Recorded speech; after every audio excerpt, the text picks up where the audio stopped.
Hello, it's Professor Asma Parveen from Department of Psychology, Aligarh Muslim University. And today I will be continuing about the study designs. I will discuss study designs based on reference period.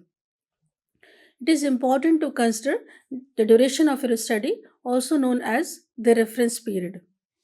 This reference period refers to the length of time over which data will be collected and analyzed. The reference period can vary greatly, ranging from a brief period such as a week to a more extensive time frame like a year. The choice of reference period should align with the objectives and the scope of your research. On the basis of the reference period, there are three categories of study design, and the first category is retrospective study design. It is a type of study design where scientists analyze past events to understand what factors may have contributed to a specific outcome. They specifically focus on elements that could either increase the risk or provide protection for the outcome being studied. Unlike other types of studies, the outcome is already known at the start of a retrospective study. An example of this is Lane and Claiborne's investigation in 1926, where they examined potential factors that could heighten the risk of cancer. By looking back in time, researchers can gain valuable insights into the causes and effects of various outcomes. Retrospective studies are a type of research where scientists examine past data and outcomes to uncover possible cause and effect relationships. Unlike experimental studies, which collect data in a controlled setting, retrospective studies analyze existing information. For instance, if researchers wanted to understand the factors that contribute to high or low accident rates, they would gather data on past and present events for individuals with both high and low accident rates. By analyzing this data, they can identify connections and determine their significance by looking back in time. This approach allows a scientist to explore potential causes without directly manipulating variables. There are certain advantages of retrospective studies. Firstly, they are cost effective because researchers do not need to spend time and resources recruiting participants. This allows for minimized study cost compared to other types of research. Secondly, the data analysis process in retrospective studies is faster. Instead of conducting interviews, researchers can review existing documents to collect data. This enables them to analyze the information more fastly. Moreover, they can directly gather results related to the incident or outcome being studied, making their data collection methods more efficient. Lastly, retrospective studies rely on pre existing data, eliminating the need for participants' willingness to take part or follow up. Researchers can utilize information that already exists, saving time and effort. Retrospective studies are frequently employed when conducting an experimental study is impractical or unethical. These studies enable researchers to explore events or phenomena that have already taken place and cannot be controlled. Through the analysis of pre existing data, researchers can acquire valuable knowledge in fields like medicine, psychology, and social sciences. Nevertheless, it is crucial to acknowledge that retrospective studies possess certain limitations, such as the possibility of biases and confounding variables that could impact the accuracy of the results. There are certain disadvantages of retrospective studies, and one major concern is the risk of bias that arises when researchers rely on information collected by others rather than gathering it themselves. This reliance on second-hand data can lead to misclassification or recall bias, potentially skewing the results. However, researchers can combat this issue by using reputable sources for the data, thus minimizing the risk.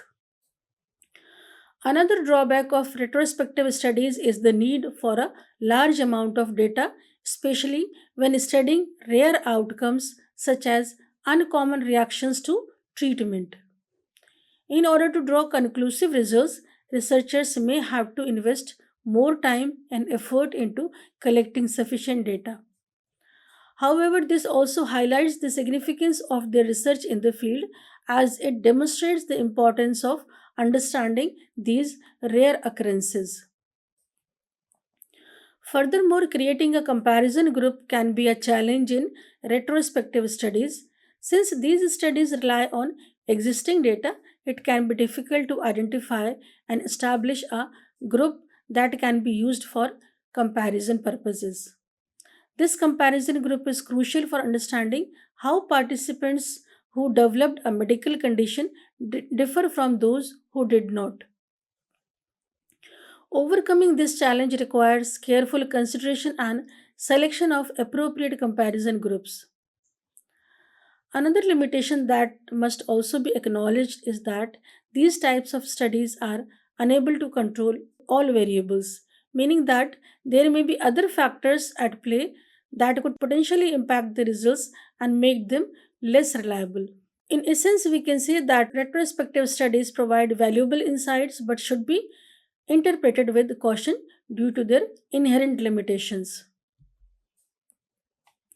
Next category of studies is prospective study.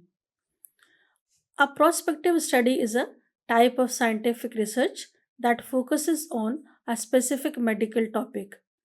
Scientists conduct these studies to learn more about a particular group of people who are likely to have a certain outcome or result.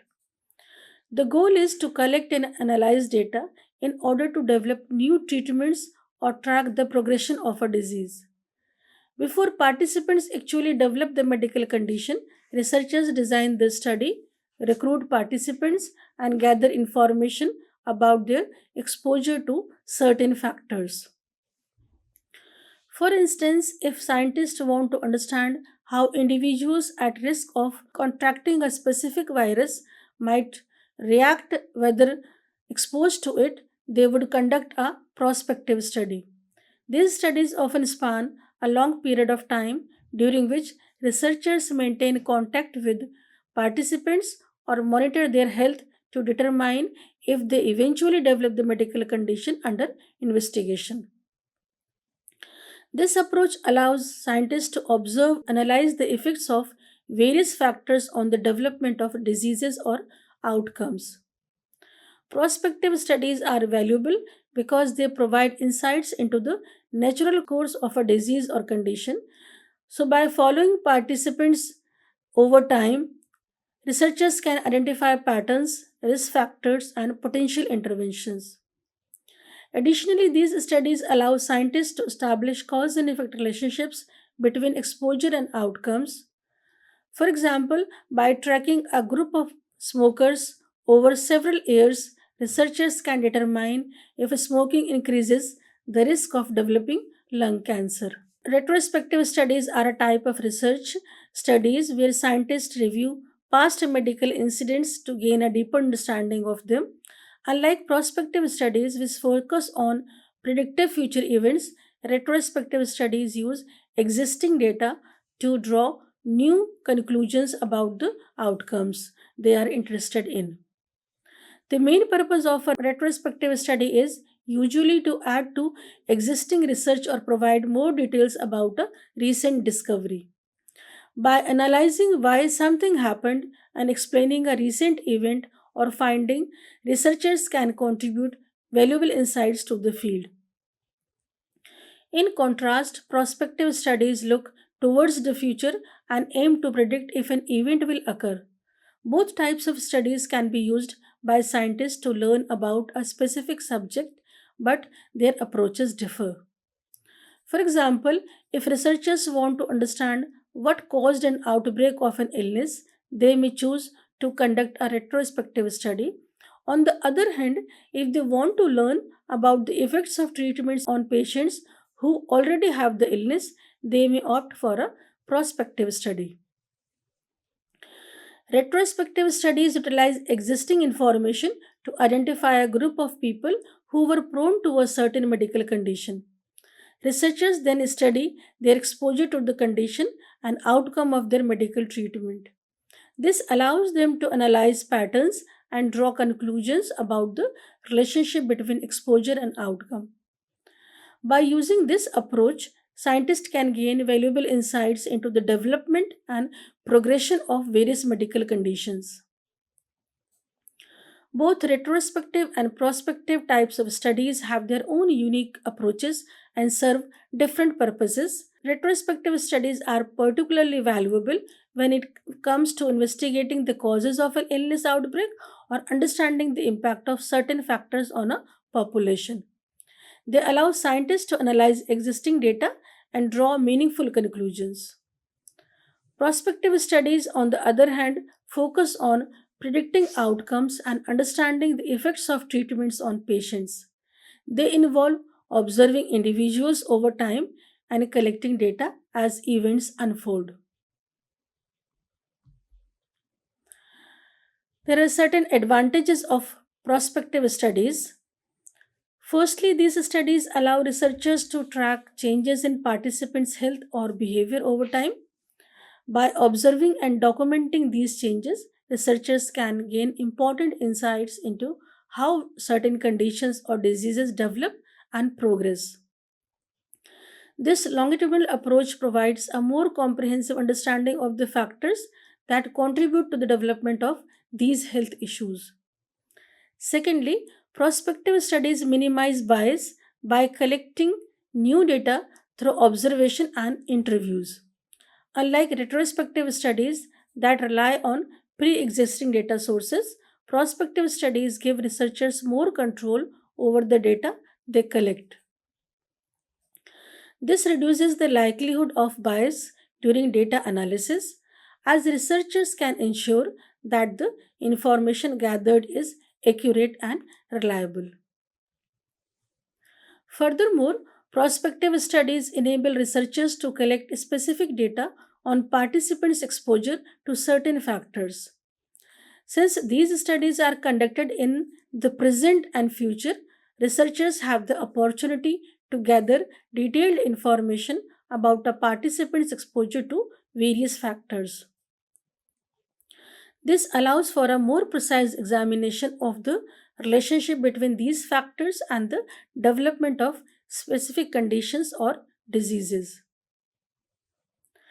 In addition to these advantages, prospective studies also provide researchers with greater control over the procedures involved in the study. Researchers can design their study protocols and implement standardized methods for data collection, ensuring consistency and reliability. This level of control enhances the validity of the findings and strengthens the overall scientific rigor of the study.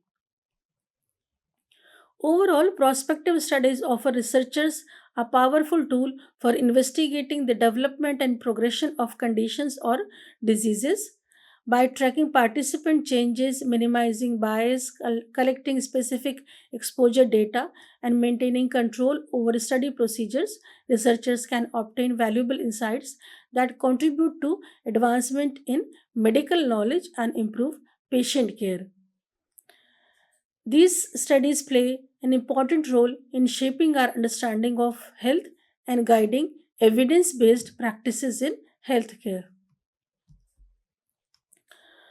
Though prospective studies are valuable in many ways, they do come with certain disadvantages. One major disadvantage or challenge is the reliance on participants to stay in contact with the research team and provide honest feedback about their experiences. This is crucial for the validity of the research, but ensuring consistent reporting from all participants can be quite difficult. Another drawback of prospective studies is their limited suitability for conditions that take a long time to show results. Since researchers are interested in tracking the participants' encounters with the disease or medical condition, it can be problematic if the outcomes take a while to develop. However, it is important to consider that even in such cases, valuable results can still be obtained using this method. Additionally, prospective studies may not be most effective approach when studying rare diseases. To draw reliable conclusions, a significant number of participants with the same condition need to be gathered. Unfortunately, this can be particularly challenging when dealing with rare diseases, making the prospective study model less ideal for these specific cases. Despite these disadvantages and challenges, prospective studies remain an important tool in the field of research. They allow scientists to observe and analyze data over an extended period of time, providing valuable insights into the progression and outcomes of various conditions. So, by understanding the limitations of this study design, researchers can make informed decisions about when and how to utilize prospective studies in their investigations. Next category of study design is retrospective prospective study design. These studies are a different type of research or study design that combines past trends with the future predictions.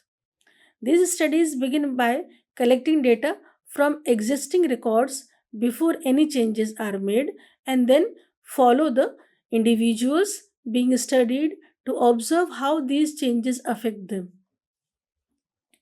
Unlike other studies, retrospective prospective studies do not require a control group for comparison.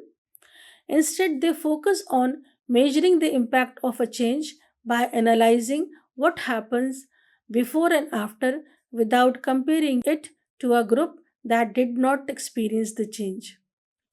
This approach allows researchers to make predictions based on observed trends.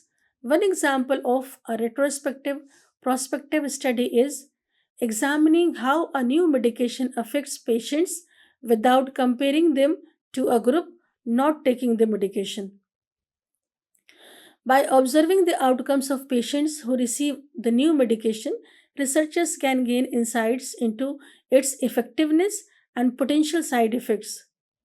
Similarly, another example involves studying how a new teaching method impacts students without comparing them to a group using the old method. This type of study allows educators to assess the benefits and drawbacks of implementing new instructional techniques. Retrospective prospective studies offer valuable insights into the potential outcomes of changes or interventions by analyzing past trends and observing their impact on individuals. Researchers can make informed predictions about the future. These studies are particularly useful when a control group is not feasible or ethical to establish.